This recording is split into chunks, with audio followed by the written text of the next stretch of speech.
Yo comencé a emprender cuando tenía 16 años. A los 19 me fui a una conferencia con Warren Buffett y ahí comencé a invertir. Luego a los 23 comencé a compartir contenido de lo que iba aprendiendo. La carrera de las rocas es un círculo vicioso y la única forma de salir de eso es, primero, ser consciente que estás ahí y segundo, tener un plan. La única forma de salir de ahí es comenzar a invertir. Si tú no eres capaz de hacer que tu dinero trabaje por ti, que mientras estés durmiendo, que mientras estés viajando, sigas generando ingresos, vas a tener que cambiar tu tiempo por dinero toda tu vida. Y ese es el concepto principal que todos tenemos que entender. Yo, claro, desde lo que tengo 26, hace 3 años, ¿pero qué voy a hacer retirado a los 26 cuando tengo tantas cosas que quiero lograr o que quiero hacer con mi vida? Yo a los 16 comencé a ganar en mi mejor mes 5.000, 6.000 euros por mes de ganancia. Yo no conocía a nadie de que esté ganando esa cantidad de dinero.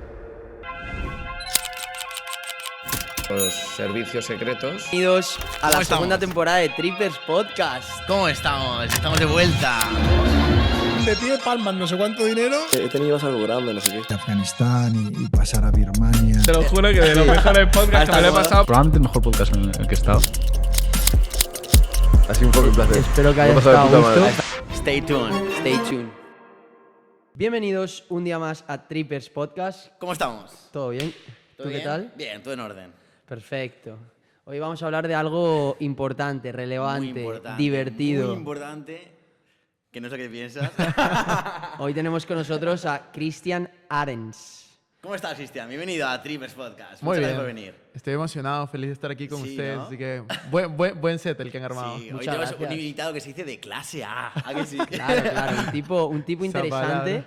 Cristian, Esa palabra. para la gente que no te conozca, por favor, cuéntanos un poquito quién eres, qué haces, cuáles son tus proyectos, de dónde vienes. Yo soy de Perú. Yo estoy viviendo en Madrid hace 3 años más o menos, yendo y viniendo. Yo comencé a emprender cuando tenía 16 años. Básicamente estaba en el colegio, comencé a emprender. A los 19 me fui a una conferencia con Warren Buffett y ahí comencé a invertir. Y luego a los 23 comencé a compartir contenido de lo que iba aprendiendo. Contenido de inversiones, finanzas, emprendimiento, a través de un canal de YouTube que creé en ese momento. Y nada, ahora tengo 29, tengo varias empresas, he escrito algunos libros y nada, me dedico a compartir contenido de lo que voy aprendiendo. Qué bueno. ¿Y lo compartes en tu canal de YouTube todavía? Y luego, ¿las empresas que tienes son todas relacionadas con la inversión o con la divulgación de información sobre educación financiera? ¿O a qué más o menos se dedican? Tengo empresas variadas. Mi empresa principal sí es la de divulgación de educación, que es la de cursos, mentorías, libros, conferencias. Invertir joven, ¿no? Ajá, Joven. Invertir joven. Y luego tengo una empresa que fundé hace ya 1 año, que es una empresa de property management, administración de departamentos en Lima. Bueno, por ahora está solo en Lima, donde administramos departamentos para estancias cortas, Airbnb, Booking, etc. Vale. De ahí tengo un par de negocios más en los que soy socio no mayoritario, Vale. minoritario en algunos casos, o por ahí vamos, tengo una productora de podcast que soy socio minoritario y tengo un restaurante, de hecho, en Lima, que, bueno, ahí vamos, que es comida peruana, marina y ahí soy más como un perfil de inversionista. Las empresas que yo estoy metido a tiempo completo, por así decirlo, es la de educación y la de property management. Vale. Y para hablar un poquito de invertir joven, que me gusta encima cuando hemos preparado la charla, me gusta mucho ese nombre, como lo has denominado, invertir joven. Un poco, ¿qué es lo que hacéis en esa empresa? ¿Qué es los servicios que ofrecéis? Bueno, ahí tenemos cursos desde finanzas personales, cómo invertir en bolsa, cómo invertir en cripto, cómo invertir en inmuebles, cómo hacer negocios digitales, específicamente en marketing de afiliados. Y ahí vamos sacando cursos de vez en cuando. Invertir Joven tiene 2 marcas, que es la marca de Christian Arens y la marca de Invertir Joven. En la marca de Invertir Joven, la verdad es que yo no aparezco mucho, excepto en el podcast, que tiene el mismo nombre, sino aparece mi equipo. Tenemos un equipo que es más joven que yo y que va apareciendo ahí con los videos y con todo lo que necesitan, ¿no? Entonces, es bastante interesante el concepto de invertir joven y cómo lo fuimos desarrollando desde tener una página web, tener un podcast, tener Instagram, TikTok, etcétera, ¿no? Qué guay. ¿Y cómo surgió esto? Porque sí que, o sea, estas plataformas de divulgación me parecen súper necesarias, ya que, por lo menos en España, no sé si en Perú, en tu caso, era diferente, pero aquí en España no se enseña nada a la gente sobre educación financiera. En el colegio no se trata el tema del dinero para nada, al revés. Nos meten en la cabeza que es un tema del que no hay que hablar, que tiene que ser tabú, y es una cosa completamente que no tiene ningún sentido, porque es una cosa que vamos a tener que lidiar con el dinero sí o sí el resto de nuestra vida. todo el mundo, no hay ni una persona que no vaya a tener que lidiar con dinero y no se nos enseña nada. Entonces, luego lo que pasa es lo siguiente, que salimos del colegio, llegamos a la universidad, empezamos a trabajar y la gente no tiene ni idea de cómo funciona el dinero, no sabe cómo organizar un presupuesto, no sabe cómo invertir, no sabe cómo hacer nada y al final pues acabamos todos metiéndonos en la carrera de la rata, que si quieres ahora la puedes explicar un poquito. Entonces, bueno, ya que tocamos el tema de la carrera de la rata, que básicamente es no sé cómo lo defines tú, yo diría como un patrón de conducta financiera o laboral en la que pues, la gente se mete después de cuando empieza a trabajar y básicamente trabajar para conseguir dinero, que luego utilizan para pagar sus deudas hasta que se quedan sin dinero y tienen que volver a trabajar, ¿no? Entonces, tú desde tu punto de vista, ¿cómo se puede salir de esa carrera de la rata? Primero, entender que es un círculo vicioso, ¿no? La carrera de las ratas es un círculo vicioso, así es como yo lo defino, y la única forma de salir de eso es, primero, ser consciente que estás ahí, y segundo, tener un plan. Dentro de ese plan tienes que comenzar a invertir. La única forma de salir de ahí es comenzar a invertir. Y justamente esto que tú mencionas es, yo comencé a crear contenido por eso, porque yo en mi familia, en mi grupo de amigos, tíos, primos, mucha gente cercana a mí, yo veía que estaban en un trabajo no porque les apasionaba, sino porque tenían que hacerlo, tenían cosas que pagar, estaban justamente en la carrera de las ratas. Y yo desde muy pequeño decía, quiero un camino distinto en mi vida, quiero quiero hacer algo distinto. Por eso fue que al comienzo comencé a emprender a los 16 y dije, ok, esta es la forma. Y luego me di cuenta que no era la forma, porque si tú solo emprendes, no necesariamente sales de la carrera de las ratas. Entonces, ¿qué es lo que tienes que hacer? Comenzar a invertir. Tienes que hacer que tu dinero trabaje por ti. O sea, si tú no eres capaz de hacer que tu dinero trabaje por ti, que mientras que estés durmiendo, que mientras que estés viajando, sigas generando ingresos, pues vas a tener que cambiar tu tiempo por dinero toda tu vida. Y ese es el concepto principal que todos tenemos que entender. Y yo soy de las personas que piensa nunca retirarme. O sea, yo voy a trabajar hasta el día que me muera y esa es mi filosofía y así lo he decidido porque me encanta lo que hago. Pero yo no trabajo por dinero. Yo lo hago por propósito, lo hago por pasión, lo hago porque me motiva. O sea, a mí me da igual si hago una charla o hago otra cosa y gano dinero o pierdo dinero. O sea, justo les contaba, hice un evento en Madrid, no ganamos dinero, de hecho perdimos un poco de dinero, pero yo estaba feliz de hacerlo igual. Y me da igual, o sea, porque quería hacerlo y lo hicimos. Y lo mismo, hago muchas cosas que al final no las hago por dinero. Si ganamos dinero, muy bien, pero al final es propósito, qué quieres hacer con tu vida, quién quieres ser. Yo creo que también es muy interesante hablar también de la libertad financiera, que se ha puesto muy de moda en las redes sociales en los últimos años. Yo creo que mucha gente lo confunde y se piensa que la libertad financiera es estar en tu casa, tirado en el sofá y no hacer nada. Yo creo que la gente como tú, por ejemplo, que divulga sobre educación financiera, tiene una visión muy diferente sobre la libertad financiera. Yo creo que para la libertad financiera es básicamente que la rentabilidad de tus inversiones cubran tu coste de vida. Eso no significa que tú vayas a dejar de trabajar, tú vayas a dejar de tener propósito, de tener objetivos y de sentirte realizado. O sea, básicamente hay que diferenciar entre ingresos activos e ingresos pasivos. Los ingresos pasivos son los que se consiguen con tu trabajo, con tu actividad profesional, ingresos que te vienen por algo que tú generas. Luego, obviamente, está el paso que dices tú, que es, vale, luego vamos a invertir ese dinero con el ahorro, que ahora, si quieres, vamos a hablar un poquito del ahorro. Con esas inversiones ya, pues, compras activos que te generan ingresos pasivos. Entonces, una vez que sigues en este círculo y sigues en este propósito y en este camino, pues, llega un punto en el que estos ingresos pasivos que vienen de tus inversiones cubren tu nivel de vida y ya tienes un poco la seguridad de tener esta libertad un poco financiera de que si tú un día eliges no trabajar, estás cubierto. Luego, obviamente, la gente se lo dice, ¡ah, qué bien! En plan, bueno, puedo no trabajar y tengo dinero. No, al final, yo creo que personas como tú dejan claro que si no tienes un propósito, si no tienes pues, un objetivo de vida, pues al final es una vida vacía. Y al final siempre la gente sigue trabajando, nunca se retira, y es un poco el perfil de gente que acaba teniendo éxito, ¿no? Totalmente. O sea, lo que tú has definido está perfecto, de libertad financiera. O sea, yo lo defino igual. El tema del propósito es muy importante y justo el otro día leí una frase que decía Warren Buffett, ¿no?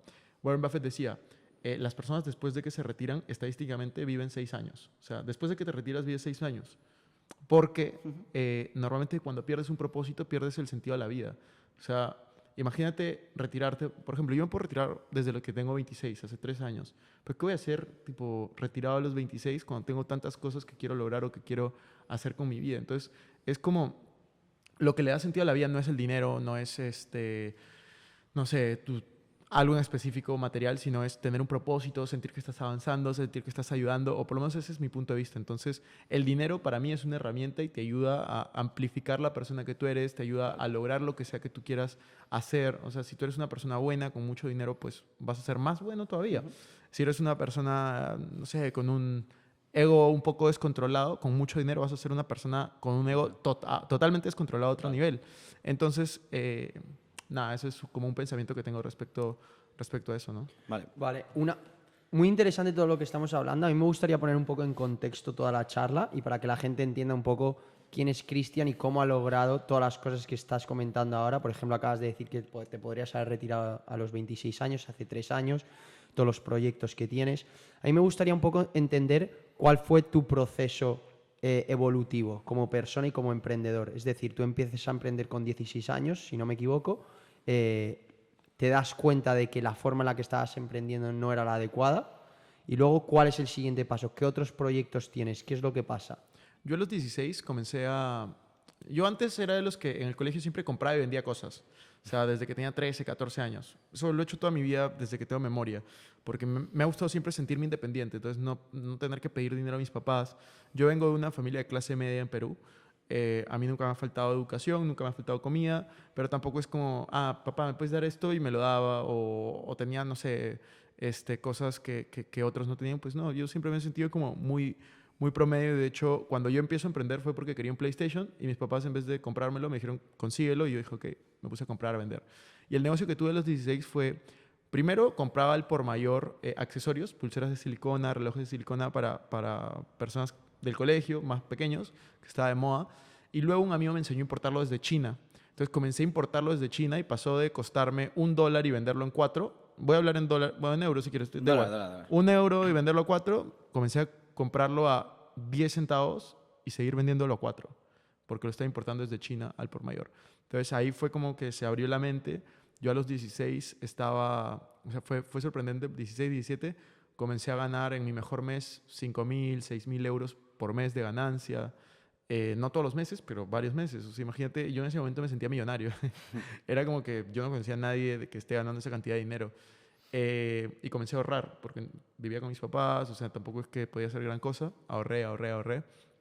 Y me di cuenta de que, o sea, igual estaba trabajando en algo que no me estaba gustando. O sea, importar desde China accesorios y luego repartirlos a nivel nacional, los vendía a través de Facebook. Era chévere, pero no me apasionaba, no me generaba nada. O sea, vendía pulseras de, no sé, de cantantes y cosas que no me llamaban la atención. O sea, no te llenaba, ¿no? No me llenaba para nada. Entonces, cuando yo a los 19 me voy a esta conferencia con Warren Buffett gracias a mi universidad. Yo estaba estudiando en Lima, pero hubo una convocatoria para ir a Estados Unidos a esta charla con Warren Buffett. Yo voy y ahí fue que yo entiendo el concepto de si tú no aprendes a hacer que tu dinero trabaje por ti, toda tu vida terminas trabajando por dinero, inclusive si estás emprendiendo. Entonces ahí comencé a invertir en bolsa de valores. No me fue bien porque no sabía nada. Entonces comencé a perder un poco de dinero. Perdí. ¿Qué es lo que hiciste al principio? Compré acciones del banco más grande de Perú y compré acciones de una empresa que me gustaba, que comenzó a bajar y yo no entendía qué pasaba. O sea, ahí en ese momento no tenías nada de criterio de inversión. Cero. O sea, era este banco porque es el más grande y esta empresa porque me gusta, Sí, ¿no? literal. Hice eso y luego ya comencé a llevar cursos en la universidad, leer libros y en ese momento mi negocio comenzó a ir mal. O sea, comenzó a caer mi negocio. ¿Cuál? ¿El de las pulseras? El de las pulseras. Okay. Entonces, ya ahí me había comprado un carro a los 18 años, me compré el carro que yo quería, o sea, sin pedir dinero a mis papás, o sea, yo me compré ese carro, estaba como que súper feliz, yo me pagaba mis cosas, vivía con mis papás, pero yo me pagaba mis salidas. ¿Y esto con me pagaba 17, 18 años? Sí.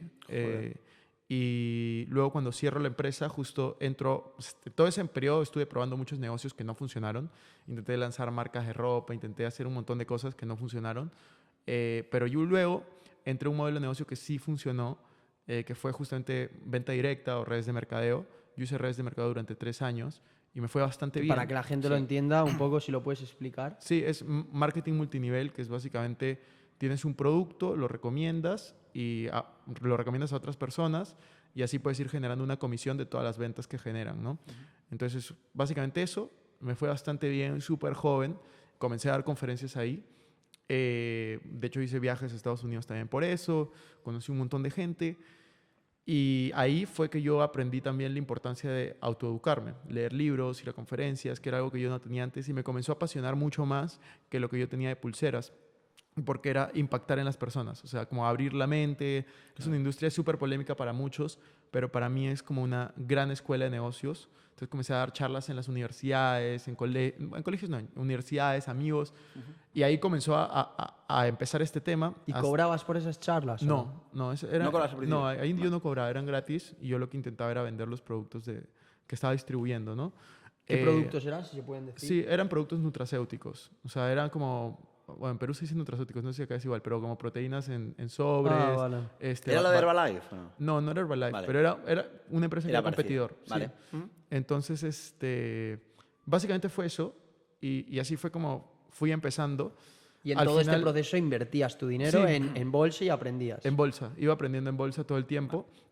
Acabo la universidad, de hecho me vine a Madrid a hacer mi Erasmus, mi intercambio, a ICADE, ahí fue la primera vez que vine, a los 21 años, y dejé esta empresa de redes de mercadeo, la dejo en stand-by, dije, ok, voy a disfrutar de mi intercambio, y cuando vuelvo a Perú, pues ya no estaba funcionando mi negocio con la empresa, ya había cerrado mi otro negocio, tenía que hacer prácticas preprofesionales para graduarme. Entonces comenzó a entrar en un periodo de mi vida súper raro, porque a mí me había ido muy bien desde que yo tenía 16 hasta los 21, pero cuando yo vuelvo a intercambio tuve que conseguir un trabajo por primera vez en mi vida para poder graduarme. Puse un negocio, puse una empresa, una startup de servicios de limpieza a través de una plataforma. Me estaba yendo ni tan mal ni tan bien, que es lo peor que te puede pasar, porque estás en un punto estancado. Que ni lo dejas, Exacto. pero ni creces. Exacto. ¿Cómo se llama eso? Que me lo comentaste tú. ¿Cómo se llama eso? De que es la peor zona en la que puede estar. Ah, sí, eso no, o sea, el concepto del break-even, porque es lo peor, pero también no solo a nivel empresarial, sino también a nivel personal, Sí. que es, por ejemplo, cuando no estás ni bien ni mal con tu pareja, que ni lo dejas ni te ilusiona tener esa pareja, y entonces te das cuenta que a los 2-3 años llevas estancado 3 años. Totalmente. Es el Sí. peor sitio, es la peor zona donde alguien puede estar, Sí. tanto a Total, nivel no, profesional en como todos los personal. sentidos, total. En todos los sentidos. Totalmente. Entonces yo vi eso y era como que me gradué de la universidad, renuncio a mi empleo, me dedico a tiempo completo a este negocio y estaba ahí, estancado.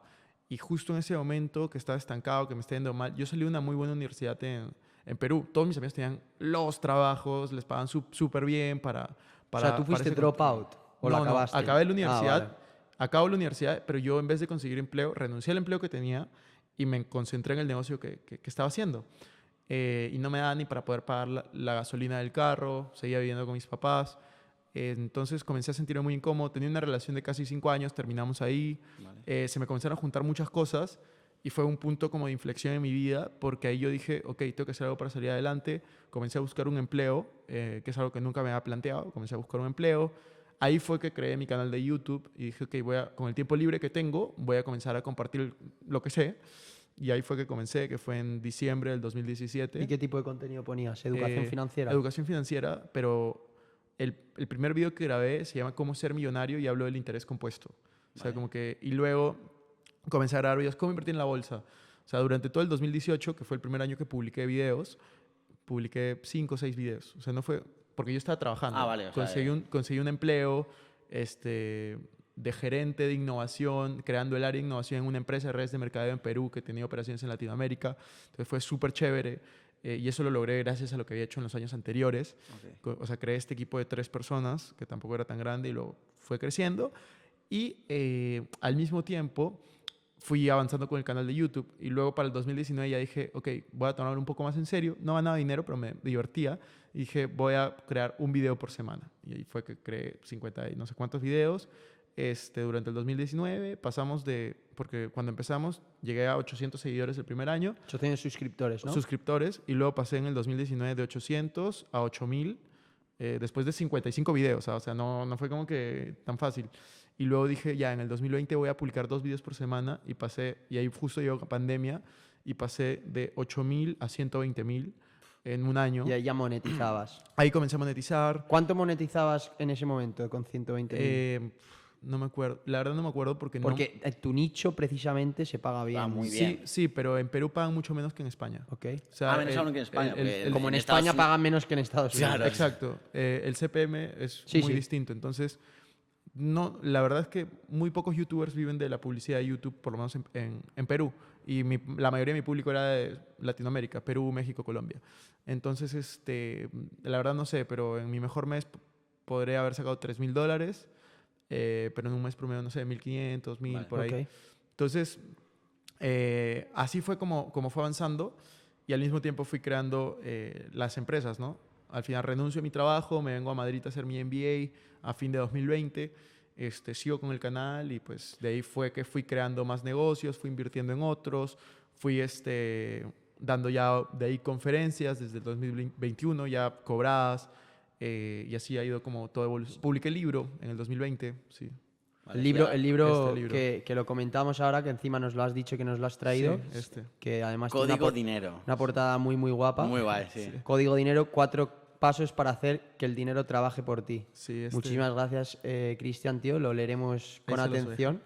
O sea, que básicamente digamos que la segunda etapa de proyectos, porque al principio te iba muy bien, a los 21 tú decides y pasas un proceso un poco complicado, te tienes que tienes que buscarte un trabajo para terminar la carrera, pero luego esa segunda etapa, todo empieza o todo comienza por el canal de YouTube. Ahí es cuando empiezas a crear tu marca personal, empiezas a monetizar el canal y luego ya empiezas a diversificar en otros proyectos alrededor de tu marca personal y alrededor del canal de YouTube, ¿no? Sí, o sea, en realidad el canal de YouTube fue algo que me abrió muchas puertas. Luego abrí Instagram, luego TikTok, pandemia y demás, ¿no?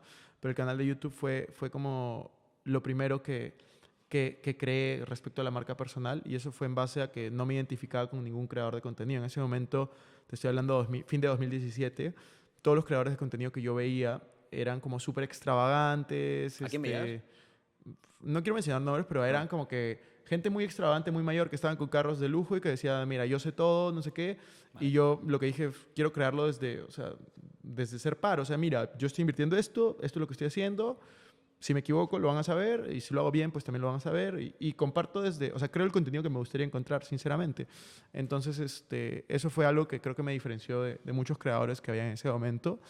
Y la verdad he mantenido siempre mi forma de pensar así. O sea, nunca he pensado que soy el que más sabe de algo, sino es como, si me da curiosidad de algo, me pongo a investigar, lo comparto y intento seguir aprendiendo. Vale. Y Cristian, una pregunta. O sea, todo este tiempo de que estás creando tu canal de YouTube, tú estás diciendo que inviertes ese dinero tanto en la reinversión del canal como en tus otros proyectos, pero a la vez también estás invirtiendo tu dinero en bolsa.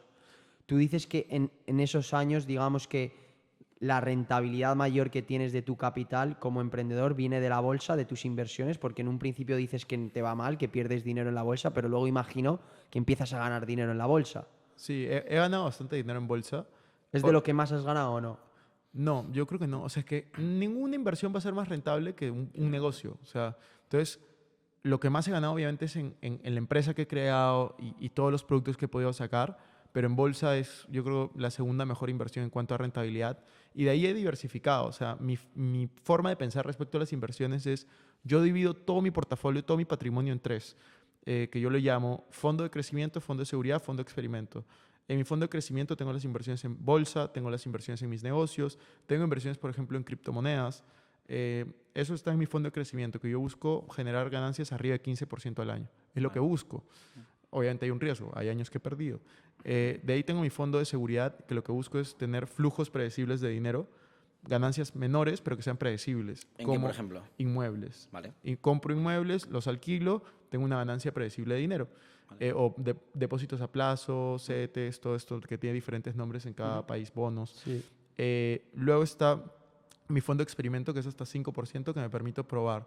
Que un amigo saca un fondo de no sé qué, de lo que sea, le invierto un poquito, pruebo. Y eso es hasta 5% de mi dinero. Y también tengo inversiones en varias startups, entonces eso va desde mi fondo de experimento. Y supongo que al principio cuando empezaste a invertir, si vienes un poquito de la escuela de Warren Buffett, supongo que empezaste un poco por análisis fundamental o cómo empezaste a desarrollar un poquito tus criterios de inversión. Todo lo que yo hago lo hago pensando en el largo plazo. O sea, yo nunca invierto en algo pensando en las siguientes semanas o meses, sino pienso siempre en los siguientes años y décadas, en bolsa, en inmuebles, en startups, en negocios. O sea, mi forma de pensar es mucho en años y décadas. Entonces, hasta ahora en bolsa, yo cuando compro algo pensando en que me lo voy a quedar por lo menos 3, 4, 5 años. Vale. O sea, que no haces trading, haces más inversión a largo plazo. Sí, yo no hago trading. Vale, o sea, empresas supongo que con buenos fundamentales, con que sea un buen negocio, que entiendas el negocio, que tenga buenas ventajas competitivas, que esté a un precio razonable, ¿no? Y que te vaya a generar un poco de cash flow también a largo plazo, ¿no? Sí. Vale, o sea, mucha escuela de Warren Buffett. Sí, es que, o sea, a mí me parece que no necesitas como reinventar la rueda. Si Totalmente. algo está funcionando los últimos 50 años, pues puedes seguir haciéndolo. De hecho, una de mis posiciones principales en bolsa es la empresa de Warren Buffett, Berkshire Hathaway, porque me parece mejor que comprar un índice directamente. O sea, y una pregunta, cuando has dicho que fuiste a una conferencia de Warren Buffett, ¿era una junta de accionistas de No. Berkshire? ¿Era una o conferencia aparte? Era un question and answers para estudiantes. Ah, Sí, yo he visto de esas en YouTube, está salen increíble. algunas. ¿Tú preguntaste algo? No, por delegación dejaban que dos pregunten y yo era de los más pequeños de la mía, entonces como no... Yo cuando fui tenía 19 años y había gente de 22, 23 que ya venía del mundo de banca o seguros, entonces... Acuérdate, yo no tuve ninguna exposición previa a inversiones. Yo fui a esa charla porque yo sabía quién era Warren Buffett porque había leído la lista de Forbes antes, pero no ni idea, o sea, yo no sabía nada de inversiones antes de ir a esa charla. Vale. Y vale, has comentado que tienes, o sea, estos 3 fondos. Dentro del fondo de crecimiento tienes renta variable principalmente, ¿no? Supongo que acciones, Sí. algún índice. ¿Inviertes en fondos indexados? Sí. Vale. Y luego el tema de las criptomonedas me interesa porque yo también tengo un background parecido a ti, que me ha interesado mucho educación financiera, he leído muchísimo sobre finanzas personales, bolsa, criptomonedas. ¿En cripto exactamente cómo inviertes tú? Yo invierto Bitcoin y Ethereum, el 95% de mi patrimonio de criptos está en eso. Vale. Y el otro 5%, pues lo pongo en las que quiera. O sea, no sé, en Solana, en Ripple, las que sea. Pero en verdad la mayoría está en Bitcoin y Ethereum. Si quieres saber de mi patrimonio total, el Porcentaje. 2%, 2.5% está en criptos. 2% del patrimonio Sí. total. Y Vale. para dar contexto, como un 35% está en bolsa, Vale. como un 40% está en inmuebles, Y lo 20 y un pico. 3%, 4% estará en startups y todo lo demás está o en cash o en cosas parecidas. Vale, o sea, en cash un 20% más o menos. 15 probablemente. Y ahora, por ejemplo, en este año que hemos tenido recesión, bueno, estos últimos 2 años que ha habido correcciones en los mercados, ¿cómo has gestionado tu portafolio? El año pasado el 2022 fue mi peor año en bolsa de toda la historia, porque justo yo le había invertido al área tecnológica y small caps, las empresas de capitalización bursátil baja, y fueron los más afectadas el año pasado. Entonces tuve una caída muy fuerte en bolsa, pero lo bueno es que como yo tengo esto de diversificar el portafolio, yo tenía inversiones en inmuebles que, o sea, mientras que no las vendas, pues da igual, porque yo los Claro. alquilo. Entonces el flujo seguía exactamente igual. Y mis otras inversiones también, que son un poco más ilíquidas, no es esa volatilidad como las startups o negocios privados. Entonces, si bien mi portafolio de bolsa se vio afectado, pues ya este año se ha recuperado. O sea, este año, justo estaba viendo el otro día, mi portafolio de bolsa ha tenido un mejor rendimiento que el S&P 500. O sea, el S&P 500 desde el 1 de enero hasta la fecha, o sea, que estamos grabando inicios de octubre, estaba como arriba 18 o 20% el S&P 500 y mi portafolio estaba como 28 o 30. Entonces, también tuvo una corrección mejor. Fue en verdad similar a la de Nasdaq más que la del S&P 500. Vale, y una cosa, o sea, en estos periodos en los que ves tu portafolio bajar, que todos los que invertimos en bolsa o en cualquier cosa sabemos lo que son esos meses de que ves todo rojo, que sigue cayendo, sigues holdeando y sigue cayendo. ¿Tú personalmente cómo gestionas emocionalmente esos momentos? Si te soy sincero, no le doy mucha importancia. O sea, no es que no me interese, pero yo lo veo como... ¿Has jugado Monopolio alguna vez? Sí, claro. Ya. Yo lo veo como si estuviera jugando Monopolio en la vida real. O Vale. sea, tú cuando juegas Monopolio, obviamente quieres ganar, pero juegas para divertirte, ¿no? Sí. Ya, Depende. entonces, A mí me gusta mucho ganar, ¿eh? sí, a mí también, Sí. pero juegas para divertirte. Vale, pero Entonces, supongo que eso es ahora, que esa tranquilidad emocional la tienes porque ya tienes tu portafolio de real estate de hecho, tienes tu cash flow que te viene sí o sí al final de cada mes. Pero vale, por ejemplo, años atrás, cuando empezaste a invertir, cuando empezabas a tener pérdidas y no tenías a lo mejor esos X pisos que te dan X al mes, ¿eso cómo lo llevabas tú? Porque ahí sí que te afecta directamente a tu nivel de vida, supongo. sí, ahí no en mi nivel de vida, porque todo lo que yo ganaba de las inversiones lo reinvertía. Entonces mi nivel de vida lo cubría con mi trabajo. Ok, vale, Entonces, vale. siempre lo he manejado así. Nunca he vivido De inversiones. de las inversiones. Vale. Sino lo que siempre he procurado es con lo que yo genero, con mi tiempo, eso es lo que saco para gastar y lo que mis inversiones sacan siempre es reinvertir. Vale. ¿Cómo lo manejaba? En verdad lo manejaba mal. O sea, si te soy sincero, eso lo he aprendido a manejar recientemente, o sea, los últimos 3, 4 años, porque antes lo que me pasaba era, claro, había una caída, me daba miedo y vendía. O había una subida y decía, no, qué FOMO, hay que comprar. Y compraba cuando estaba subiendo.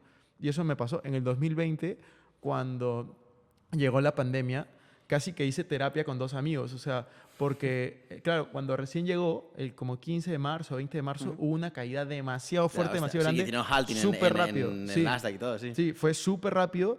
Y ahí yo estaba hablando con mis amigos y decía, ¿qué hacemos? ¿Qué hacemos? ¿Qué hacemos? Y entre todos, no, como que hay que aguantar. Y aguantamos. Y es más, hasta compramos algunas acciones y luego se metió una subida súper rápida. Y luego se ha metido una caída lenta, que esas son las caídas que más duelen, en verdad, las 100%, lentas. 100%. Entonces, lo que he aprendido es tener desapego emocional al resultado. O sea, y lo mismo sirve para los negocios, ¿no? Y para muchas cosas. Es como, no me interesa mucho el resultado, sino estar seguro de la decisión que he tomado. Y ahí viene también el tema de, si tú estás seguro de la decisión que has tomado de inversión, pues puedes ir tranquilo. ¿Que he tomado malas decisiones? Sí, he tomado malas decisiones y he tomado que me han dado buenos aprendizajes últimamente. O sea, los últimos 3 años he metido 3 inversiones que he tenido más del 95% de pérdida.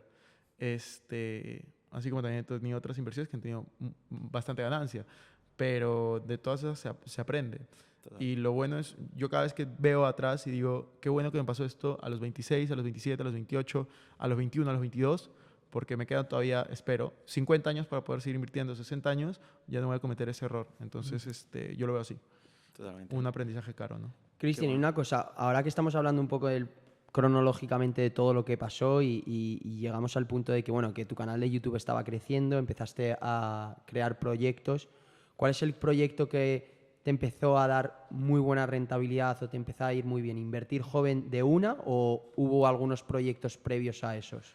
Es que ha ido variando por cada año. Por ejemplo, hubo un año que lo que más me dio fue marketing de afiliados. Recomendar ciertas plataformas que yo utilizo y me dan muy buena comisión por referidos. Conectado a tu marca personal en YouTube, claro. Sí, después hubo un año que vinieron muchas marcas a auspiciarme y fueron, o sea, fue en verdad algo sorprendente. O sea, fue bastante dinero Como influencer. como influencer. Y luego hubo otro año que también mis cursos le fueron muy, muy bien. Entonces, como que todo el tiempo ha ido variando un poco. Y al final yo creo que es un poco balancearlo, ¿no? O sea, saber como que vas a tener algún mes arriba, otro mes abajo, alguna vez va a levantar un negocio, otra vez otro. Pero al final es como poder mantener la operación con un buen margen y también tú estar tranquilo, no elevar tu estilo de vida, porque hubiera sido muy fácil elevar mi estilo de vida muy rápido. Y al final yo creo que es justamente eso lo que al final termina complicándote, porque ves ventas de 100 y subes tu estilo de vida, no sé, a 80, 70 y luego si las ventas bajan a 50 estás en rojo. Entonces es como mantener un estilo de vida y el dinero excedente pues reinvertirlo. Y eso es lo que yo he hecho. O sea, yo he reinvertido la mayoría de mi dinero. ¿Y cuándo fundaste Invertir Joven? En 2020. ¿Y cuál fue el propósito? ¿Qué es lo que viste? ¿Qué viste en el mercado que dijiste puede aportar valor aquí? Lo que pasa es que si hablas de Invertir Joven como marca, yo la fundé, de hecho la fundé un poco antes. La primera vez que utilicé Invertir Joven creo que fue en el 2019, que fue cuando lancé mi podcast. Mi podcast ya tiene 4 años. Cuando lo lanzamos fue con Invertir Joven y decidimos de ahí lanzar una página web que también se llama invertirjoven.com. Entonces empezamos a utilizar esa marca porque yo lo que quería y lo que pensaba en ese momento, que todavía lo pienso, es en algún momento yo me puedo aburrir de crear contenido, puedo ya no crear contenido. Entonces prefiero crear otra marca, que fue la de Invertir Joven, y decir, ok, que yo no aparezca en esa marca, sino que sean otras personas. Yo la manejo, pero que aparezcan otras personas dentro de esa marca. Entonces ese fue el concepto, que poder seguir promoviendo los mismos temas de educación financiera, pero a través de otras caras. Claro. Y a veces sin caras. Son artículos web, son cosas que yo no tengo que aparecer, porque claro, Cristian Arens depende de mí al 100%. No al 100%, pero gran medida depende de mí. Entonces, ¿qué pasa si quiero tener vacaciones? ¿Qué pasa si quiero hacer algo? Total. Entonces, básicamente fue por eso. Y en Invertir Joven, en esa parte de educación financiera que hacéis, ¿dónde promovéis el contenido? ¿En qué plataformas principales? Todas las plataformas. O sea, de hecho, redes sociales, YouTube, Instagram, TikTok, LinkedIn, Spotify. Facebook, luego web también, página web, todo lo que te puedas imaginar. vídeo, escrito. Todo. escrito, vídeo, audio, gráficas, tenemos todo. ¿Y cuál es la manera principal de monetizar eso? Eh, ¿Cursos? Los cursos, marketing de afiliados, a veces hemos tenido promociones también. Justo hace poco llegamos a 100.000 seguidores en TikTok en la marca de Invertir Joven. Vale. Entonces, ya de por sí, Invertir Joven en este momento tiene como unos 300 o 350.000 seguidores alrededor de todas las redes sociales. Y mi marca personal, la Arens Christian, tiene como 1.700.000, 1.800.000. Vale. Una cosa que me interesa de todo esto, ahora que ya hemos hecho un poco, hemos englobado toda tu carrera y todos los proyectos, dime si me equivoco, pero por lo que parece o lo que me parece a mí es que realmente el hecho de que tú, por ejemplo, digas que te podías haber estado retirado hace 3 años, no ha sido tanto por el crecimiento exponencial de ingresos que has pegado el pelotazo, como se dice en criptomoneda, sino ha sido una muy buena gestión financiera, ha sido una muy buena saber llevar un estilo de vida, como tú dices, balanceado, saber ahorrar ese dinero, saber invertirlo para crear unos activos que te permitan vivir bien para el resto de tu vida. No tanto que has pegado el pelotazo con una empresa y te has forrado. Sí, o ¿Cierto? sea, totalmente. Yo comencé a invertir, acuérdate, a los 16 comencé a emprender y ahorraba casi todo. A los 19 comencé a invertir y he seguido invirtiendo todo el tiempo. O sea, no ha sido como que, como tú lo dices, que he ganado la lotería o que he tenido un negocio multimillonario, sino decisiones financieras acertadas durante un tiempo suficiente para que tenga un efecto de interés compuesto. Y hoy en día, pues, mi estilo de vida puede mejorar cada vez más solo con los ingresos residuales que tengo. Y tengo ingresos también activos súper fuertes, pero todo reinvierto. Y es, o sea, como un efecto bola de nieve positivo, ¿no? ¿Qué patrimonio estamos hablando, si se puede decir? Es que en verdad prefiero no mencionar el patrimonio, o sea, por seguridad, no por España, pero la mayoría de lugares donde estés en Latinoamérica. Claro. pues, Vale. Una cosa, entonces, a día de hoy, para que la gente un poco lo entienda, o sea, yo creo que está claro que tus ingresos pasivos los reinviertes, todo lo que te viene el dinero generado por tus inversiones lo reinviertes, pero la parte que viene de ingresos activos, de tus conferencias, tus empresas, ¿tú eso cómo lo gestionas? ¿Qué porcentaje ahorras? ¿Qué porcentaje inviertes? ¿Cómo lo haces? Es que ¿Lo para tienes mí, controlado? sí. ¿O ya llega a un nivel en que tampoco No, sí lo te tengo fijas controlado, tanto? sí lo tengo controlado, pero es que ahí la pregunta, por ejemplo, yo no diferencio mucho entre ahorro e inversión. Yo ahorro poco, invierto mucho. Vale. O sea, yo no soy de los que guardo dinero. O sea, por ejemplo, yo te dije, 15% de mi dinero está en efectivo En cash. o similares. Entonces, pero yo no veo eso como si fuera ahorro. Yo lo veo dentro de mi Parte del cuenta de portafolio. inversión, Vale, parte vale, de mi vale. portafolio de inversión. Vale. Que algún momento lo podría sacar por alguna emergencia, sí podría, Vale. pero dentro de mi mente no está como ahorrado, sino está invertido. Vale, entonces te planteo otra vez la pregunta. Entonces, ¿qué porcentaje de tus ingresos destinas al gasto? Bueno, esa pregunta sí la puedo responder. Menos del 10% de lo que Menos del 10%. gano, sí. O sea, menos del 10% al mes de lo que ganas es gasto. Sí. Vale. ¿Y cuándo empezaste a invertir en inmuebles? Cuando tenía 24 años. O sea, así. en 24 compraste tu primera propiedad. Sí. Vale. Y ahora has dicho que es probablemente la parte del portfolio más importante, el 40-45% Sí. de patrimonio es real estate. Sí. ¿Tienes a visión a largo plazo que siga siendo así o realmente ves un activo más importante que el real estate en los próximos años? El más importante son los negocios, definitivamente. Creo que cada vez más va a crecer mis negocios. Después de los negocios yo creo que va a estar real estate y luego bolsa. Lo que yo me he propuesto es comprar un inmueble por año, Vale. como mínimo. Y lo vengo cumpliendo. Entonces, yo eventualmente me gustaría que en 2, 3 años poder duplicar eso, que sean 2 inmuebles o 3 inmuebles por año y seguir creciendo. O sea, esa es mi forma de pensar, es así. Porque los inmuebles me dan ese flujo predecible de dinero que al final es lo que me da tranquilidad. Y al mismo tiempo, como no tengo todo mi patrimonio en inmuebles, sino que tengo patrimonio en bolsa y en negocios, los negocios es lo que te dan un crecimiento exponencial. Entonces, lo que estoy intentando hacer es hacer negocios relacionados a inmuebles. Vale. Por eso tengo el property management, por ejemplo. Vale. Vale. Dentro del property management están las propiedades que tengo. Vale. ¿Y Vale. las propiedades están en Perú o por el mundo? Está en Perú, Vale. en Lima específicamente. Yo tengo 4 propiedades. En este momento tengo 4. Vale. Justo estoy negociando la quinta. Y están en Perú. Pero dentro de mis planes está poder comprar una propiedad en Madrid, está poder comprar propiedades en Estados Unidos. O sea, yo sí tengo un plan para poder comprar propiedades en Madrid, en España, pero en Madrid en este momento, Estados Unidos y en Perú. Y lo que quiero hacer es una empresa en cada lugar y que se vaya desarrollando con el dinero que le vaya a poner esa empresa independientemente, ¿no? Y luego traer el property management que tengo en Lima, traerlo a Estados Unidos, a España y eventualmente a otras ciudades en Latinoamérica. O sea, esa es la visión que tengo Vale. para los siguientes 10 años, ¿no? O sea, que es algo que me gustaría hacer. Y Cristian, una cosa, ¿cómo gestionas a nivel de deuda? Es decir, por ejemplo, cuando adquieres una propiedad, ¿de qué forma lo haces? Yo las 2 primeras propiedades que adquirí las hice con deuda bancaria. Yo puse 20% de inicial, 80% de deuda, de hipoteca. En Latinoamérica funciona muy diferente el sistema bancario que en España. O sea, las tasas son más altas y necesitas poner una inicial también más alta. En España puedes poner iniciales creo que de 3, 4, 5%. Sí, ahora están un poco más jodidos. En Latinoamérica normalmente el inicial más pequeño es de 10% y la mayoría de bancos te pide 20, 25 como mínimo. De la propiedad. Del valor de la propiedad. Down payment. Sí, down Vale. payment. Y entonces así empecé, pero luego, como ya no me dan más crédito, comencé a tener financiamiento privado. O sea, comencé a decirle a familiares, amigos, préstame dinero, compro y les voy pagando a ellos el dinero. ¿Con que me intereses prestan. o sin Sí, intereses? no, con intereses. Con Ah, intereses. vale. Pero, Bueno, y obviamente tú inviertes a largo plazo, entonces ese pago de esos créditos lo haces a través del alquiler porque tú no haces flipping, no haces compra-venta de activos. Exacto. Yo lo hago con el pago del alquiler y voy pagándole y también cuando yo tengo excedentes, pues aprovecho y pago más. Y tengo las propiedades, que al final, de hecho, un problema en Latinoamérica y específicamente en Perú es que el sistema bancario no te permite hacer algo que se llama hipoteca inversa, que es decir, utilizar las propiedades para que te den dinero prestado a buenas o sea, tasas. sí. Sí, eso no te lo permiten hacer en muchas partes de Latinoamérica y Perú es uno de esos lugares.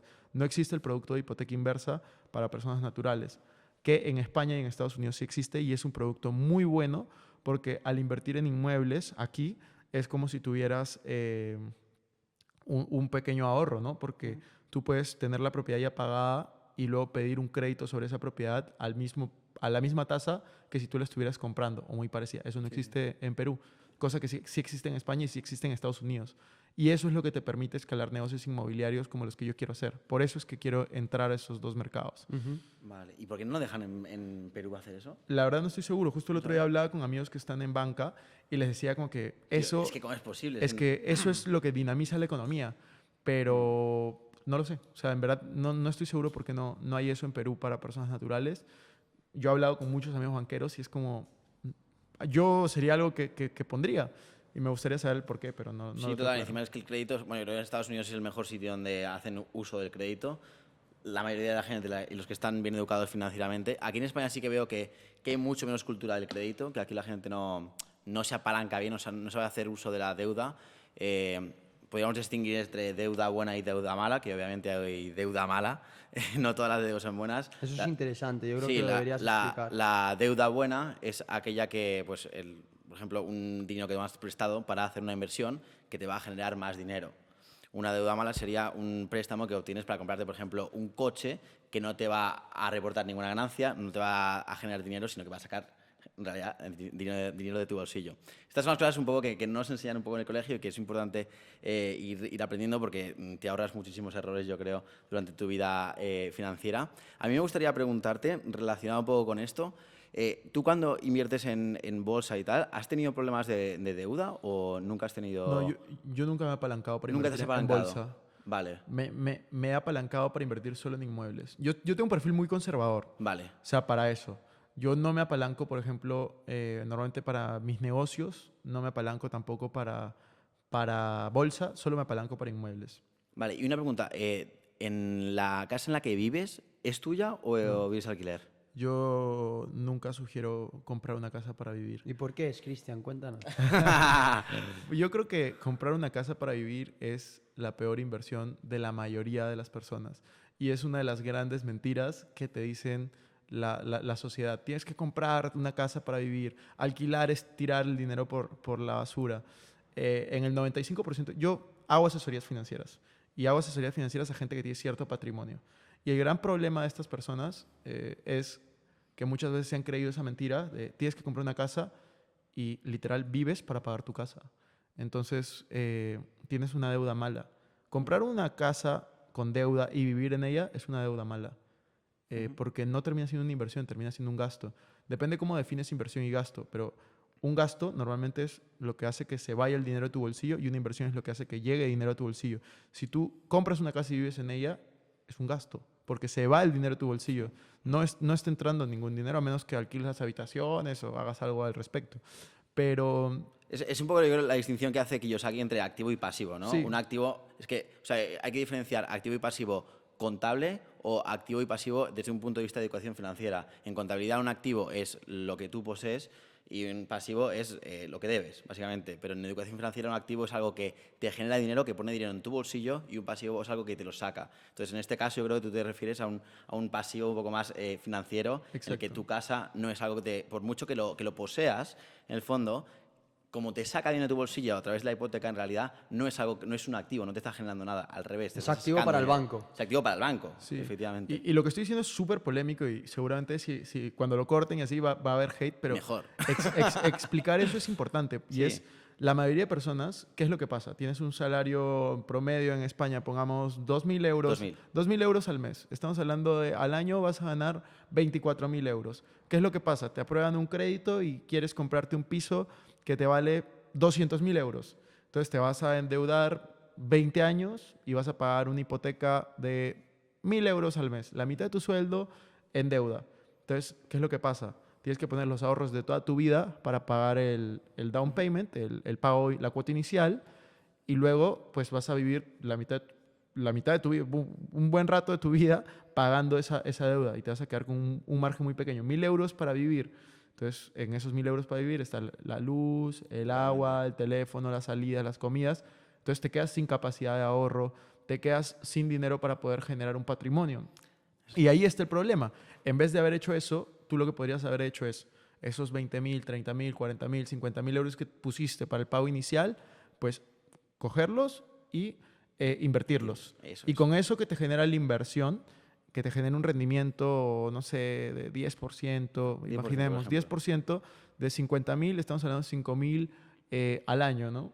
Y luego va a ir incrementando poco a poco, pero 5.000 al año, si lo divides entre 12, te da como 400 y algo de euros. Entonces ya eso, pues más un poco de lo que tú estés ganando, de los 2.000 que estás ganando, pues pones 500 más y ya tienes para alquilar algo por 900 o por 1.000. Totalmente. Entonces, y vas a tener todavía más dinero para poder ahorrar, invertir, aumentar eso que estás invirtiendo. Y eso es lo que la mayoría de gente no entiende. Es como, no. ¿Y por qué crees que a la gente no se le enseña eso? Yo creo que sí lo enseñamos, pero la mayoría de gente no lo enseña porque es cultura popular. Cultura popular, lo de comprar tu casa es la mejor inversión. Tal vez hace 50 años sí lo era, porque la gente ganaba más, las casas valían menos, pero hoy, 2023 y los años que vienen, es pésima inversión. Yo tengo 4 inmuebles, no vivo en ninguno de ellos. ¿En qué momento sí sería una buena inversión comprar un inmueble? En el momento en el que ese inmueble no represente ni el 10 o máximo el 20% de tu patrimonio. Ok, puedes hacerlo. O en el momento que tienes hijos y sabes que ya no vas a tener más hijos, y necesitas tener estabilidad para no moverte del alquiler y que estén cerca de la escuela y que no se muevan y tú tienes el trabajo, tu esposa también, ahí. Pero si tú eres una persona joven que no tiene hijos, que todavía no sabes dónde quieres vivir, que pues comprar un inmueble para vivir es la peor inversión, porque ahí le vas a invertir mucho para remodelarlo, dejarlo bonito para ti y luego tienes una pareja, tienes un hijo, te tienes que mudar, tienes otro hijo, te tienes que mudar, te cambian de trabajo, a tu esposa, a tu pareja, te tienes que mudar. Entonces, eso es lo que la mayoría de gente no se da cuenta. Si tú tienes menos de 35, es altamente probable que haya un cambio mayor en tu vida en ese momento, ya sea que cambias de pareja, cambias de trabajo, tienes hijos o pasa algo. Entonces, ¿por qué comprarías algo, invertirías tanto y congelarías tu patrimonio para cambiarlo luego, ¿no? Es que ahí viene el problema, que es que la gente no tiene otras alternativas. O sea, no sabe, obviamente nadie nos ha educado para invertir, entonces dices, bueno, pues ¿qué hace la gente normal? ¿Qué han hecho mis padres? Pues cuando tienen un cierto dinero ahorrado, pues va, me compro la casa, que es una inversión a largo plazo, y lo que dices tú, no tengo que tirar al alquiler a cada mes, que al final es a fondo perdido, y lo tiro y prefiero pagar la hipoteca, hipotecarme y pagar una cuota un poco más baja, y sé que al final pues voy a tener una casa a los 65 años. Entonces yo creo que el problema es la otra alternativa, que es, dices, vale, si no meto estos 40.000 o 50.000 de entrada en el piso para hipotecarme, porque necesitas poner una entrada, ¿qué rendimiento sacarías a ese dinero, a esos 40.000 o 50.000? Por eso aquí, por ejemplo, en el podcast, en la primera temporada, siempre preguntábamos la pregunta de qué prefieres, que 1 millón de euros ahora mismo o 3.000 euros al mes para el resto de tu vida. Y mucha gente contestaba, 3.000 euros al mes, tal, ¿por qué? Porque seguridad y tal. Luego, si te pones a pensarlo, 3.000 euros al mes sería 36.000 euros al año, que es un 3,6% de ese millón que podrías haber tenido. Un 3,6% de rentabilidad es una rentabilidad bajísima. Bajísima. Un portafolio diversificado te tendría que dar mínimo un 7 o un 8% de media. O sea, ahí te das cuenta un poco de la falta de educación financiera que tiene la gente, de lo poco que sabe acerca de las inversiones, de la rentabilidad que se puede conseguir, de las opciones que hay, y ahí está el problema. Yo creo que al final van a lo fácil, que bueno, es, vale, si me compro la casa y así pues me pienso que tengo un patrimonio más grande porque sí, vivo en esta casa y pago esto de hipoteca y en 40 años, cuando termine de pagarla, voy a tener algo. Yo creo que ese es el problema. Yo creo, A mí me gustaría hacer una reflexión sobre esto, que yo creo que totalmente es eso, es una falta de educación financiera en las personas, que no saben realmente qué pueden hacer con ese dinero, pero también creo que va un poquito más allá a nivel emocional, y creo que lo hemos comentado antes, y tú lo has comentado, Cristian, que tú te consideras y te describes como un inversor conservador. Y si tú analizas tus movimientos, tus inversiones y cómo te comportas en el mercado, sí se puede decir que eres conservador. Tampoco inviertes el 80% en criptomoneda como un loco, o eres un tipo que tiene una gestión financiera bastante controlada. Pero si tú analizas tu persona y tus inversiones con una persona de la que estamos hablando, de que pone a 25, 30, 40 años una hipoteca, compra una casa y tal, eres una persona bastante arriesgada para ese tipo de personas, porque esas personas son ultra conservadoras. Entonces yo creo que el tema aquí es que las personas le dan demasiada importancia al dinero.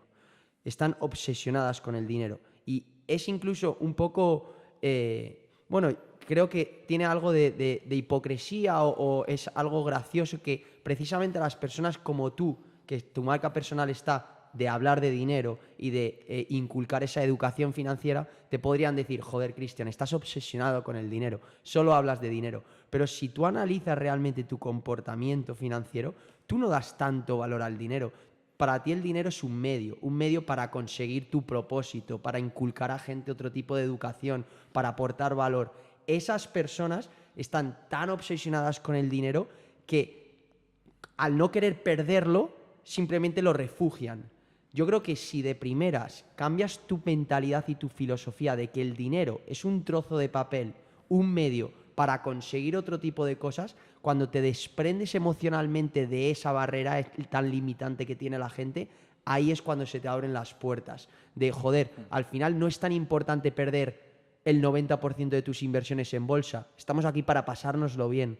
La gente le da un pasmo si pierde el 90% de sus inversiones en bolsa. La gente se le va la cabeza. Nosotros hemos perdido muchísimo dinero en criptomonedas en los últimos años. Si mis padres hubiesen perdido el dinero que yo he perdido en bolsa, o sea, hubiese sido no en bolsa, perdón, en criptomonedas, sí. Y la mitad de nuestros amigos también. Y nosotros, el tema es que lo hacemos y lo perdemos y nos dicen, pero ¿cómo estás tan tranquilo? Pero porque es que ya de primeras nosotros estamos programados que el dinero no es tan importante, es el juego, es el estar en el Monopoly, es la gestión patrimonial. El hecho de estar extremadamente obsesionado para mí es lo limitante, es la barrera que te evita abrirte puertas. Total, yo 100%. estoy totalmente de acuerdo con lo que dices y al final las personas, o sea, yo justo del otro día hablaba con un amigo y le decía, fíjate cómo se expresan las personas respecto al dinero.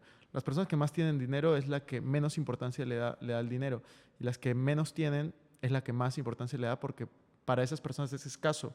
Entonces están en una mentalidad de escasez, que es algo que hay que cambiar. Y ahí viene, hay tantas formas de aplicarlo en la vida, que es como, por ejemplo, cuando sales de la universidad, la mayoría de personas se va al trabajo más remunerado, que para mí eso es un error. Tú te deberías de ir al lugar donde vas a aprender más y donde está la persona que más admiras, antes de irte a donde te van a pagar más. Entonces, ese para mí es un error de muchas personas. Yo cuando acabé la universidad y busqué este negocio, yo me fui a trabajar, no a la empresa que me pagaba más, me fui a trabajar a la empresa donde estaba la persona que yo admiraba más, porque eran emprendedores que se habían hecho a sí mismos, empresas que tenían facturaciones de millones de dólares con operaciones en toda Latinoamérica y eran jóvenes. Y yo dije, yo quiero ser así. Me fui a trabajar para ellos. Yo conseguí 2 ofertas de trabajo, que es algo que yo no conté. En una oferta de trabajo a mí me pagan el doble que en esta. y yo elegí la que me pagaban menos. O sea, me pagan la mitad. Imagínate que vas y te ofrecen 4.000 euros y otras 2.000 y tú eliges la de 2.000. Te dicen, ¿estás loco? ¿Qué te pasa? Esa fue la decisión que yo tomé cuando tenía 22, 23 años. Entonces, y fue la mejor decisión que pude tomar. El que me ofreció el doble, bueno, ahora estaba como que prófugo por ahí, fugado. Pero yo no sabía eso en ese momento. Era una empresa, nunca trabajé para ellos, pero fue una locura. Entonces fue como, mirando en retrospectiva, tomé una muy buena decisión y yo creo que eso lo puedes aplicar en tu vida siempre. Como que no cambies tu tiempo por dinero. O sea, lo que tienes que hacer es comenzar a ver dónde está lo que te aporta a ti un mayor valor. O sea, ahí es lo que decía. No importa tanto cuánto ganas por hora, sino qué haces para ganar eso que ganas. Si a ti te gusta lo que estás haciendo, si a ti te apasiona, si a ti te llama la atención, pues vas a encontrar formas de monetizarlo y volverte cada vez mejor en eso. Yo cuando empecé a crear contenido en YouTube jamás pensé en monetizar, jamás. Yo lo hacía porque me encantaba, porque lo disfrutaba.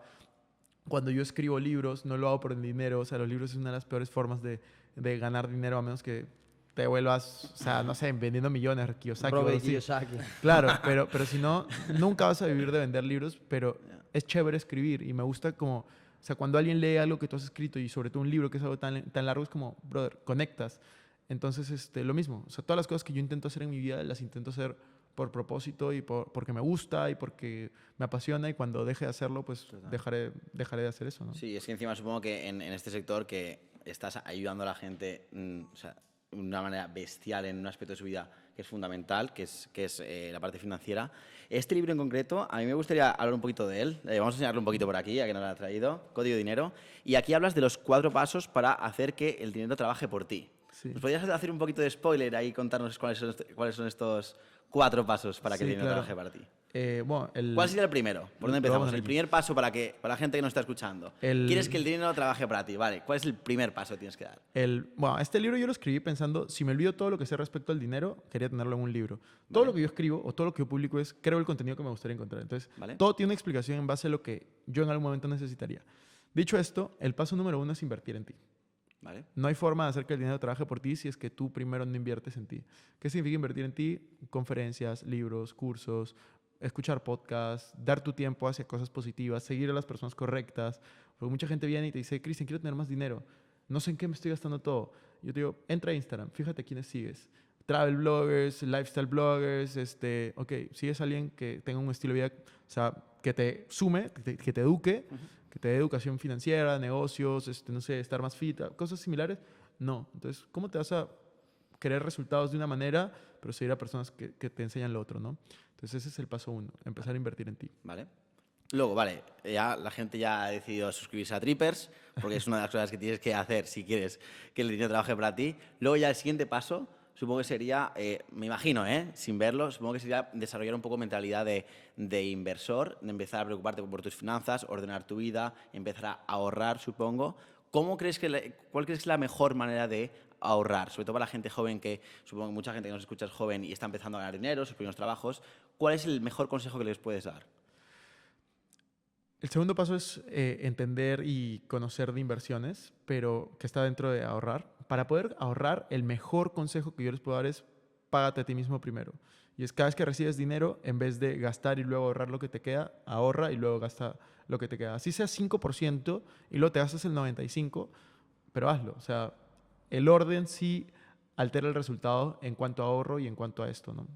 Vale, sí, yo creo que eso es muy importante, el pay yourself first, totalmente de acuerdo. Y yo creo que la gente un poco, ¿cómo se dice? Underestimate. Infravalora Subestima. un poco. Sí, subestima un poco el poder del hábito que creas ahorrando. Lo que dices tú, aunque sea un 5%, que no te va a cambiar mucho tu patrimonio ni nada, pero solamente el hecho de, vale, voy a empezar a controlar mis finanzas, voy a hacer un Excel y cada vez que me entre la nómina voy a apartar un 5% o un 2%, o lo que sea. Simplemente el hábito de, vale, primero de mes, me entra el dinero, lo pongo aparte, ya estás desarrollando un hábito, ya estás desarrollando una costumbre que te va a meter en ese círculo de mentalidad de inversor, y al final es lo que te va a dar resultados a largo plazo cuando empieces a gestionar un dinero mucho más grande, porque al principio no vas a ganar mucho dinero, entonces pues el porcentaje pues, es pequeño también y no vas a ahorrar mucho. Pero a medida que creces, ese hábito que llevas construyendo desde que eres joven se hace bola de nieve, empiezas con interés compuesto y al final acabas pues, desarrollando, bueno, teniendo una mentalidad y un patrimonio pues, acorde a lo que llevas trabajando durante todos estos años. Bueno, yo también creo que hay que decirlo porque la gente ahora con todo el tema de emprendimiento, dropshipping, ser millonario con 0 euros, o sea, como dice Cristian, tienes que saber seguir a las personas correctas y adecuadas y no gente que te venda la moto que con 0 euros puedes montar una multinacional. O sea, para montar este podcast, para hacer un libro y firmar con una editorial, para crear una empresa, se necesita dinero. O sea, necesitas Obvio. empezar con un colchón de dinero. Obvio. Entonces, si tú pretendes tener libertad financiera, si pretendes mejorar tu vida, si pretendes invertir en inmuebles, si pretendes tener una vida exitosa financieramente hablando, el primer paso, ya te lo digo yo, es que vas a tener que trabajar para alguien y ahorrar dinero, es decir, crear un colchón. Trabajar para alguien o montar una empresa como montó Cristian con 16 años, que fue muy inteligente, y ahorrar ese dinero, porque si no tienes un colchón es muy difícil que puedas hacer nada y sobre todo ya incluso peor, que puedas competir con la competencia, porque ahí fuera todo lo que se hace es de calidad. Entonces se necesita dinero para crear tú también lo que crees de calidad, ¿no? Eso yo creo que es un concepto que a la gente tiene que saber, que tienes que ahorrar como el primer paso a una vida mejor. Yo creo que ahí es mucho el problema de ver películas equivocadas, ¿no? Todos quieren ser Mark Zuckerberg y ser millonarios de la noche a la mañana, cuando la realidad es la mayoría de los millonarios en el mundo son los que han ahorrado durante toda su vida, han invertido y han tomado buenas decisiones financieras a lo largo de muchos años. O sea, yo me volví libre financieramente desde que comencé a emprender hasta que fui libre financieramente 10 años. Desde que comencé a invertir hasta que fui libre financieramente 7 años. Entonces, eso fue lo que me pasó a mí. Y fue porque fui súper cuidadoso, fue porque también tuve la ventaja de poder vivir con mis papás hasta los 24, me parece que fue. Entonces, mientras que estuve en Lima, vivía con ellos, ahorraba más. Y luego ya fue como un poco lo de bola de nieve, pero cada uno tiene situaciones diferentes, hay que ver cómo tomar ventaja de ellas. O sea, yo, por ejemplo, cuando compré mi primer carro, una de las mejores decisiones que tomé en mi vida, yo tenía carro desde los 18, pero una de las mejores decisiones que tomé fue venderlo. Fue cuando tenía 23. Yo lo vendí a los 23 y me compré una bici eléctrica y comencé a moverme en bici eléctrica, y gracias a eso fue que junté para poder comprar la inicial para mi primer departamento, que lo compré a los 24. Entonces, son decisiones pequeñas que al final terminan cambiando tu vida si la sigues tomando durante un tiempo suficiente, ¿no? 100%. Sí, lo que dice Warren Buffett, ¿quieres hacerte rico rápido o quieres hacerte rico seguro? Claro. Básicamente. Entonces, Es que al final es lo que... Sí, porque en Warren Buffett tiene una entrevista que es ¿cómo se hace rico? Y dice, no, sí, hacerse rico es muy fácil, lo que pasa es que la gente no quiere hacerlo. Sí. Porque la gente quiere hacerse rico deprisa, porque si realmente estudias y analizas lo que hizo Warren Buffett, todo el mundo lo podría hacer. Sí. Obviamente tienes que tener esa emotional, directamente emocionalmente, no estar apegado a tus inversiones, si hay recesiones no estar todo el rato mirándolas, porque si no te entra el FOMO de comprar o el fear de vender. Dato curioso, Warren Buffett comenzó a invertir en bolsa de valores a los 13 años y él tuvo su primer $1 millón de patrimonio a los 32. O sea, se demoró 19 años invirtiendo para poder volverse millonario en patrimonio. Entonces, y él se volvió billonario como a los 50 y algo.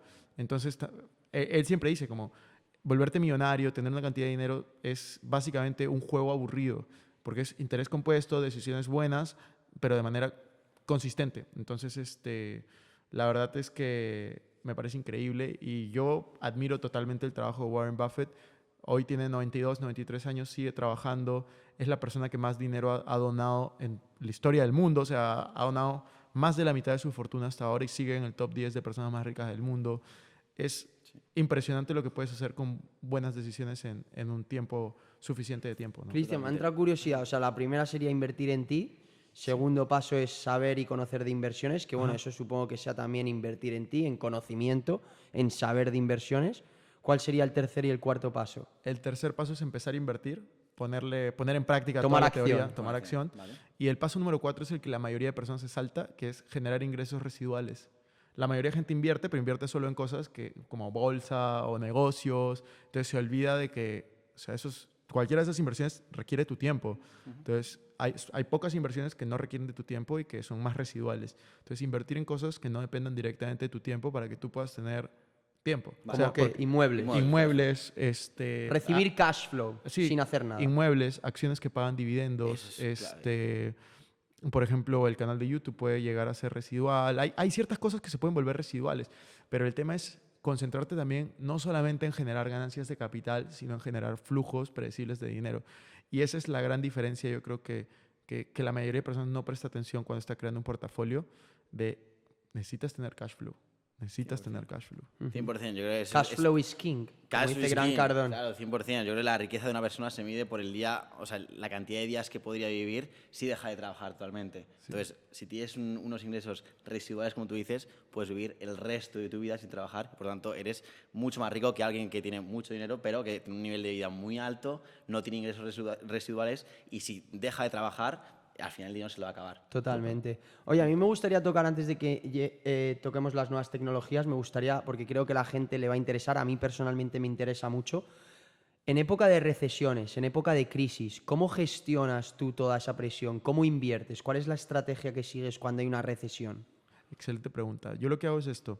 Yo algo que aprendí es, siempre tienes que tener dinero en efectivo. Siempre. O sea, y eso me costó, porque antes no lo hacía. Si tú ves el patrimonio, y voy a volver a mencionar, de Warren Buffett, él en el año 2019, antes de la pandemia, él tenía casi el 50% de su patrimonio de Berkshire Hathaway en cash o similares. Sí, Y yo decía, pero es que este está loco, Está loco. o sea, la edad le está afectando. Yo no entendía, te lo juro, yo no entendía cómo una persona que tenía una empresa que vale casi $1 trillón tenía 500 mil millones de dólares en efectivo o similares. Yo decía, no entiendo.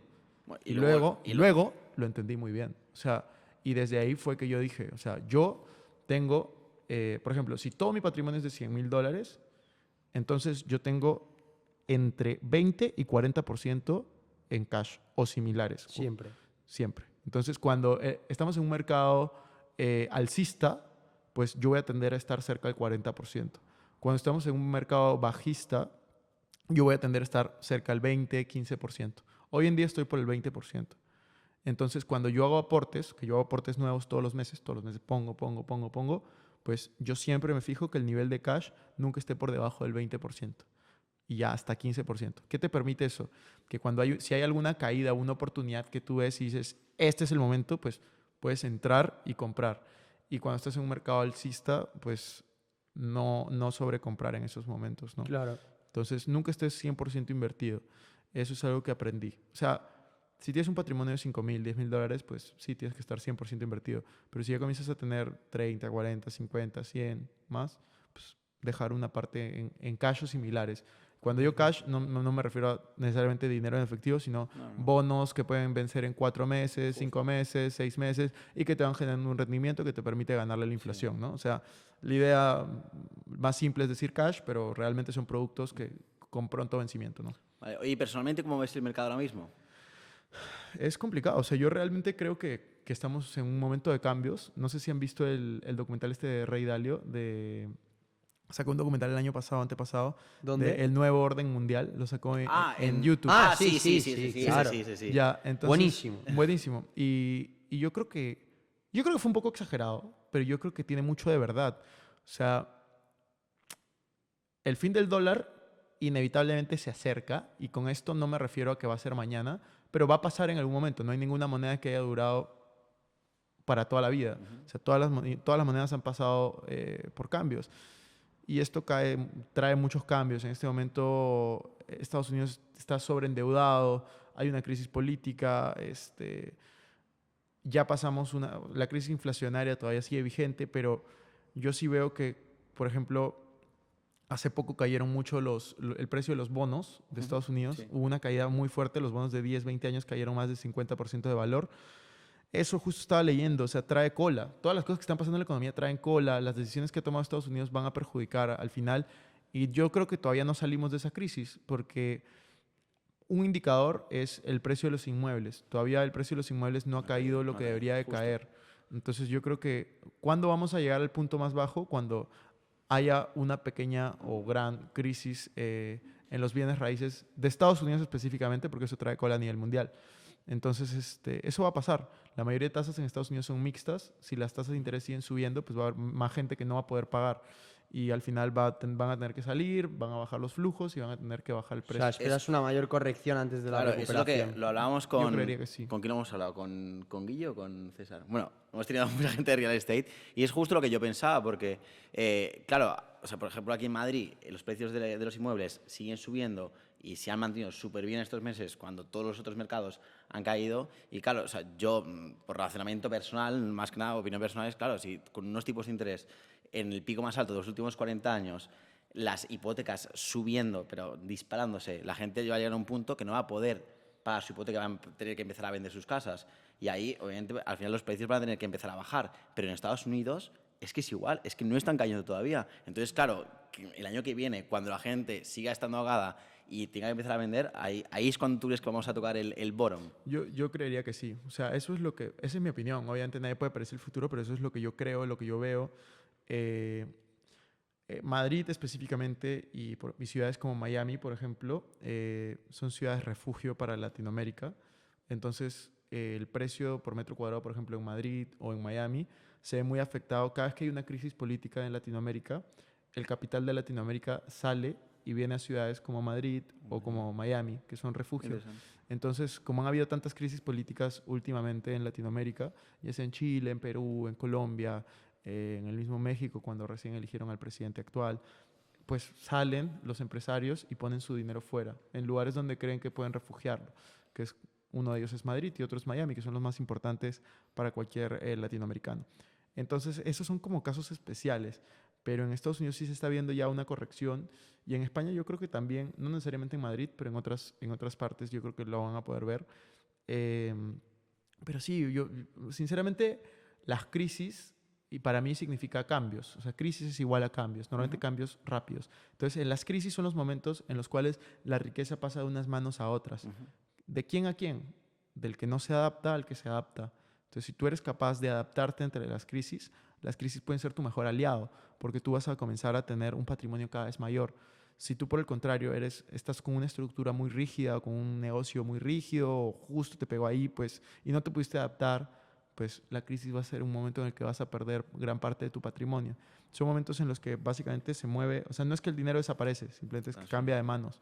Entonces, por ejemplo, para mí pandemia en el 2020 fue uno de los mejores momentos para mis negocios. Obviamente terrible todo lo que pasó, pero para mis negocios fue de los mejores momentos, porque la gente estaba más en su casa, veía más videos, estaba más conectada con el contenido que estábamos haciendo.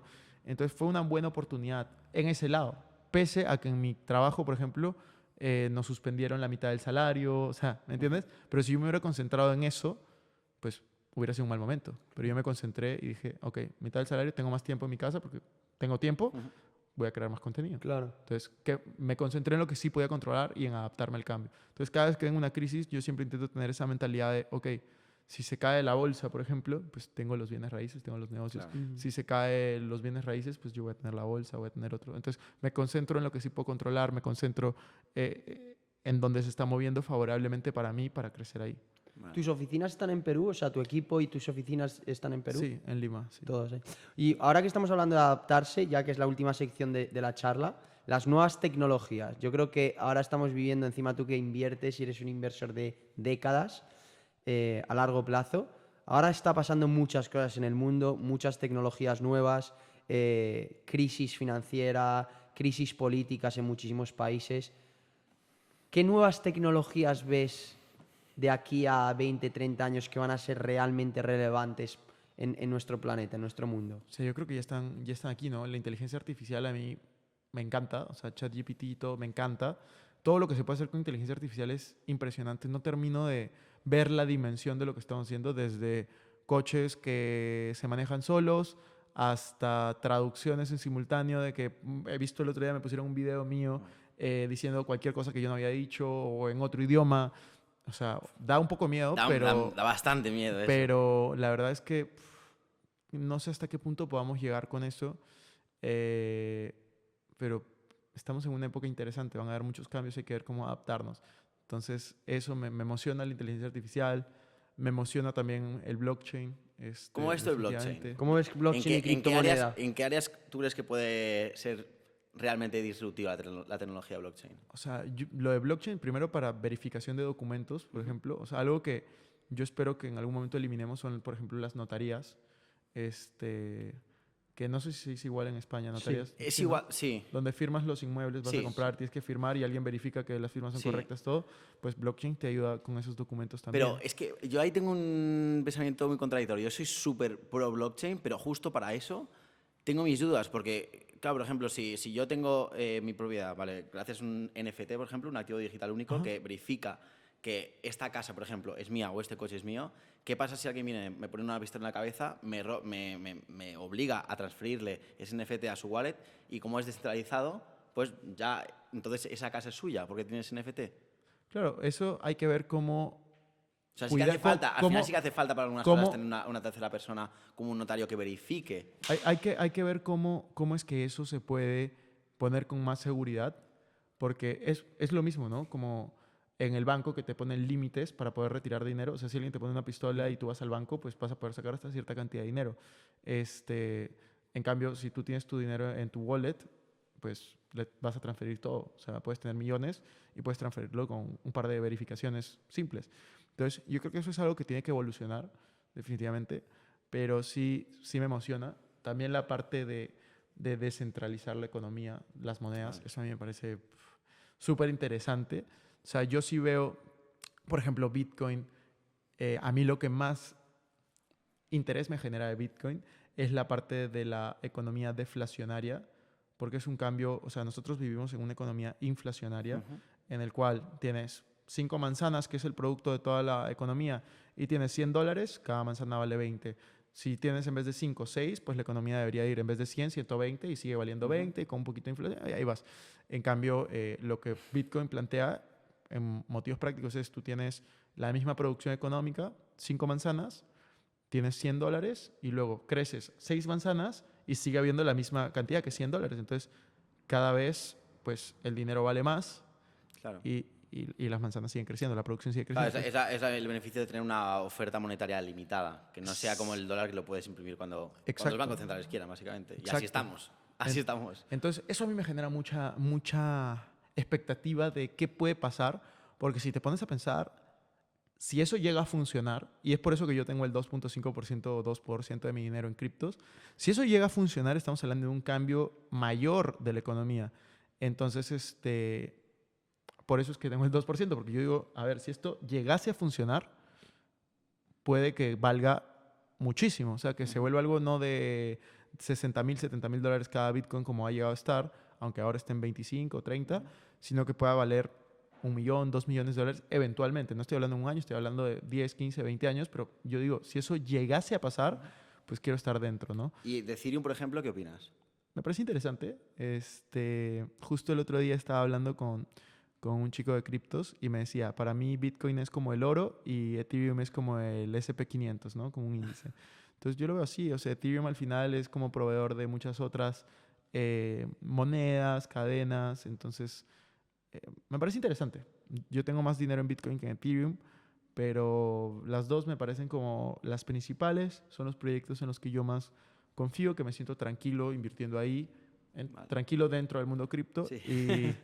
y pues sí, estoy ahí. Qué bueno, qué bueno. Pues no sé si querías tocar algún tema más. Yo creo que podemos ir con la sección. Vale, pues que tenemos una sección aquí, una última sección de preguntas rápidas, que se ríe ahí Luis, el mejor videógrafo de España, se está riendo por ahí, no sé por qué, pero o sea, que quiere hacerla él. Pero bueno, se llaman las Triple Quick Questions, ¿vale? Así que Triple Quick Questions con Christian Arens.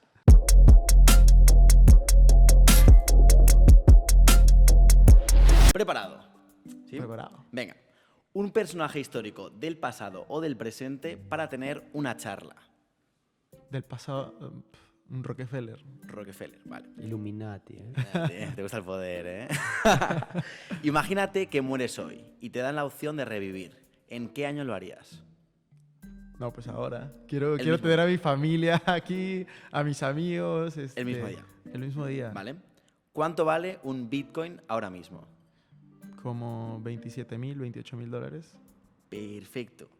Si pudieras vivir la vida de otra persona que esté ahora mismo muerta o viva, ¿quién elegirías? No, me gusta mi vida. Imagínate, no tiene por qué ser una persona, sino puede ser otra profesión, otro estilo de vida diferente. Me por ejemplo. gustaría, por ejemplo, no sé, estilo, puede ser de un superhéroe, me gustaría todo lo que estilo quieras. Iron Man, algo así como Un billonario Sí, que es sí. superhéroe por las que noches. puede volar, que Perfecto. rescata el mundo. ¿Crees que la raza humana seguirá viva en 500 años? Sí. ¿Vale? Dinos 3 cosas que van a ser diferentes de aquí a 50 años. La educación, los colegios, ¿Vale? los viajes y la cantidad de años que vivan las personas. Uf, qué buena esa. ¿Vale? ¿Cuál es tu mayor virtud? Ser constante. ¿Y tu mayor defecto? Ser apurado, ansioso, impaciente es la palabra, impaciente. ¿Vale? Recomiéndanos un libro de inversión, Aparte del mío, aparte del tuyo. Los secretos de la mente millonaria. Uf, vale, muy bueno, muy bueno. ¿Y un libro de desarrollo personal? El hombre en búsqueda de sentido. Pues estoy leyendo justo esta semana. El de Víctor Frank. El de Víctor Frank, espectacular, muy recomendado. ¿Qué prefieres? ¿Morir ahogado o morir de amor? ¿Cómo mueres de amor? No sé. Todavía no he muerto de amor. Todavía. No sé, no me imagino morir de amor ahogado. Ahogado. De amor. Sí, asusta, yo no me asusta. imagino cómo mueres de amor, o sea, deprimido. la patata. Explota la patata de repente, pum, sufrimiento al máximo. No, máximo no, sufrimiento. ahogado. Ahogado mejor, ahogado mejor. 3 minutos y Y fuera. Está fuera. ¿Crees en la vida extraterrestre? Sí. Vale. Y ya para cerrar la charla, para terminar el podcast, ya que este podcast se llama Trippers, nos gusta mucho tripear, y a ti nos han chivado por ahí, que también te gusta tripear, tal, pegar tus cositas. Queremos que nos cuentes el mayor trip que te has pegado en tu vida. ¿Trip te refieres viaje o cómo Lo que tú quieras. Anécdota, sí. Es que, por ejemplo, la que se viene a la mente es el viaje que acabo de hacer, que me fui como 3 semanas a China, India y Japón. Cada uno de esos 3 países es otro mundo. Yo quería ir porque quería acabar de conocer las maravillas del mundo, que me faltaban 2, era el Taj Mahal y la muralla china. Pero me vi que era lejos, entonces dije, ok, voy a ir a más ciudades. Entonces dije, voy a ir a Nueva Delhi, que es donde está el Taj Mahal, cerca. Y luego dije, voy a ir a Japón, que me llama la atención, Tokio y Kioto. Y luego me fui a Beijing, que es donde está la muralla, y a Shanghai. Vale. Y ha sido un viaje demasiado raro. Muchos aprendizajes. Tú solo. Yo solo. O sea, solo entre comillas. Porque cada lugar que fui había alguien que conocía. Por ejemplo, en Nueva Delhi me hospedé con un amigo que vive ahí y me mostró todo. Increíble. Pero culturas muy diferentes. O sea, por ejemplo, en India, que todos comen con la mano, que es un país que está sobrepoblado. Comida súper rica. Un picante que yo odio. O sea, ese picante era demasiado fuerte para mí.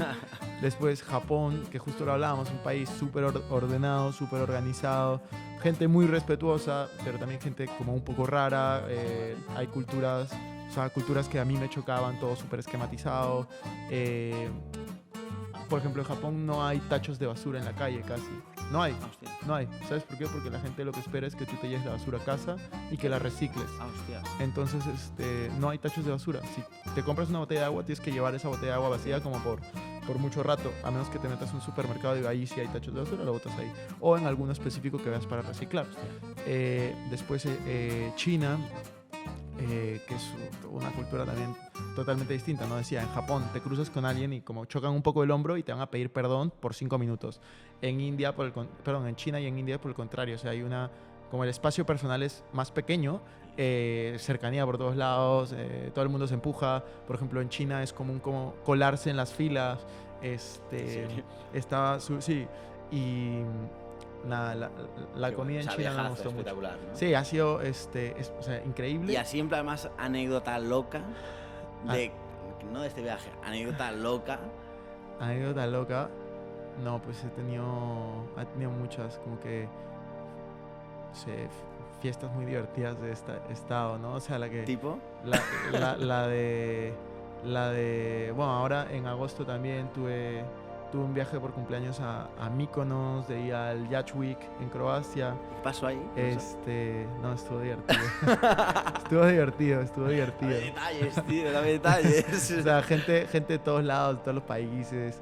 Había gente de Australia, o sea, en Croacia, de Italia, de 1000 lugares. No, o sea, lo que te digo es, a mí me encanta pasarla bien, me encanta salir, o sea, en verdad, todo lo que he hecho de trabajar, de ahorrar, invertir, es justamente para que disfrutes, o sea, disfrutar. O sea, yo no soy de esos que digo, todo el tiempo tienes que ahorrar, invertir y no hacer nada. Yo, por el contrario, viaja, conoce cosas. Yo cuando tenía 21 años había conocido en toda mi vida 3 países. Perú, Estados Unidos, República Dominicana. Y ahí fue que vine a Madrid, que fue el cuarto. Y ahí yo me propuse conocer 50 países antes de cumplir 30. ¿Y cuánto lleva? Fue 49. 49 países, tengo 29. Ahorita, en un rato, me voy a Sudáfrica. Y ya completas la 50. lista. Sí. Espectacular. Y nada, yo creo que en verdad el mejor trip es ese, ponerte como metas chéveres, grandes, que te den miedo, pero que al final puedas disfrutarlas todo el tiempo. No es como que, 50 ya, voy a ser feliz. No, como que desde el país 3 soy feliz. O sea, todo el tiempo. Es como el proceso exacto. de buscar esos objetivos. Disfrutar el proceso, disfrutar a la gente, disfrutar lo que conoces, lo que comes, lo que experimentas. O sea, yo creo que eso es lo bonito y al final eso es lo que yo quiero promover, como una vida con propósito, con sentido, sin tantas preocupaciones solo por dinero, que no es una excusa ni un impedimento.